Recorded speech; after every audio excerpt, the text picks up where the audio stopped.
మా hospital Panisha spine pain orthosis center కి ఒక 36-year-old పేషెంట్ రావడం జరిగింది. తనకి ఏంటంటే 8 years బ్యాక్ ఆయనకి L4-5 డిస్క్ ప్రాబ్లమ్ తో సఫర్ అవుతుంటే ఒక ఓపెన్ సర్జన్ ఆల్మోస్ట్ ఒక 15 centimeter కోత మలమూత్ర విసర్జనలో కూడా తేడా రావడం జరిగింది.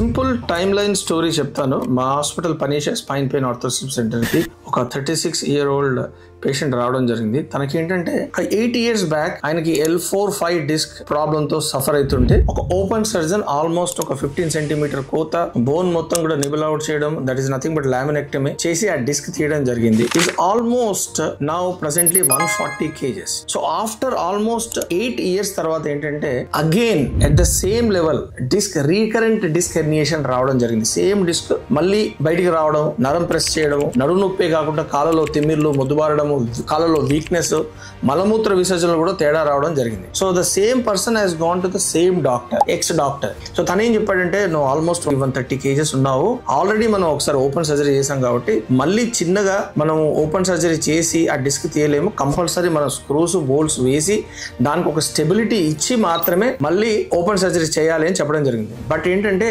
అది చెప్తూ కొన్ని కండిషన్స్ పెట్టడం జరిగింది ఆ పేషెంట్కి. ఏంటంటే నువ్వు 140-130 kgs ఉన్నావు కాబట్టి మరి ఏమన్నా కాంప్లికేషన్స్ రావచ్చు, ఎందుకంటే మనం వెనక నుండి వెళ్ళాం కాబట్టి మనకి వెన్నుపాము చుట్టూ కూడా చాలా అతుకులు అవన్నీ ఫామ్ కావడం వల్ల ఏంటంటే మళ్ళీ రికరెంట్ డిస్క్ హెర్నియేషన్ కాబట్టి ఆపరేషన్ చేసే క్రమంలో మనకి స్పైనల్ కార్డ్ ఇంజురీస్ కావచ్చు, ఇవన్నీ కూడా ఆయనకి సైడ్ ఎఫెక్ట్స్ కావచ్చు, లేదా కాంప్లికేషన్స్ ఆఫ్ సర్జరీ చెప్పడం జరిగింది. And more over it is being done in general anaesthesia అప్పుడు ఇప్పుడు. సో ఆయన అది భయభ్రాంతులకు లోన్ అయిపోయి ఏం చేశారంటే ఆయన నా వీడియోస్ చూసి కొంతమంది ఫ్రెండ్స్ కనుక్కొని నా దగ్గర రావడం జరిగింది. సో మనం ఏంటంటే సేమ్ 130-140 kgs ఉన్న పేషెంట్ కి ఏదైతే recurrent disc herniation same place లో ఉందో దానికి మనం బ్రహ్మాండంగా ఒక ట్రాన్స్ఫరామినల్ ఎండోస్కోపీ, అంటే వెనక నుండి వెళ్ళకుండా పక్క నుండి ఏదైతే ప్రీవియస్ ఆపరేటివ్ స్కార్ ఏదైతే ఉందో ఒక 15 centimeter స్కార్ ఉందో దాని నుండి వెళ్ళకుండా మనం ఏంటంటే సైడ్ నుండి మిడ్ లైన్ నుండి ఆల్మోస్ట్ ఒక 10-12 centimeters సైడ్ నుండి మనం ఆ డిస్క్ లో ల్యాండ్ అయిపోయి బ్రహ్మాండంగా ఏదైతే డిస్క్ బయటకు వచ్చిందో అది తీయడం జరిగింది. Is doing excellently well. So ఇక్కడ మనకి టేక్ హోమ్ మెసేజ్ ఏంటంటే ఒక చిన్న కోత, ఒక 6 mm incision, no muscle cutting, no bone cutting, no blood loss, బ్రహ్మాండంగా పేషెంట్ కాన్షియస్ గా ఉన్నాడు, లోకల్ మత్తులో చేయడం జరిగింది. జనరల్ అనస్థీషియా కాంప్లికేషన్స్ కూడా మనం అవాయిడ్ చేయడం జరిగింది.